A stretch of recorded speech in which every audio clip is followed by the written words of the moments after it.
Today, I want to talk about numbers. Numbers that, once you see them side by side, are hard to ignore. Based on the 2025 fiscal revenue and expenditure data released for the PRC's 31 provincial-level regions, one fact stands out immediately. Every single region, all 31, spent more than it earned. But the gap isn't evenly spread.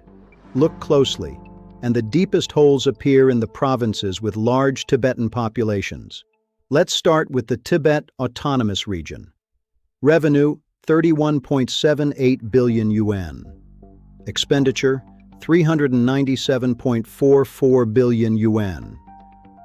That's a shortfall of 365.66 billion yuan. Next, Qinghai Province.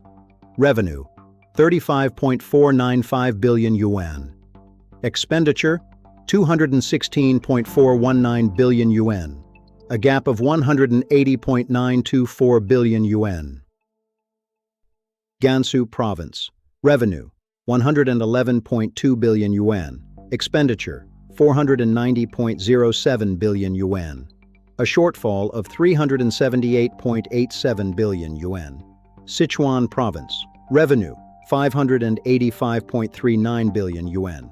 Expenditure, 1,369.76 billion yuan, a gap of 784.37 billion yuan. And Yunnan Province. Revenue, 224.33 billion yuan. Expenditure, 700.22 billion yuan. A shortfall of 475.89 billion yuan. 5 provinces. Nearly 2 trillion yuan in combined shortfall. Now let's rewind. 1990, 1991. The final months before the Soviet Union collapsed. Central and local government finances were spiraling out of control. Moscow and the republics were locked in what historians now call a fiscal divide.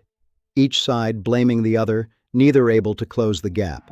Some observers today argue the PRC's numbers tell a similar story.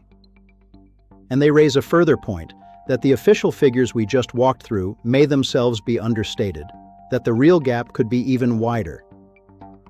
They point to one more historical episode, how, as the Soviet Union crumbled, West Germany transferred roughly $8 billion to the Soviet Union for buying East Germany. Funds Mikhail Gorbachev used in a last effort to shore up Soviet finances. The question they're asking is simple. Could history repeat itself? That's the question I'll leave you with today. See you next Friday.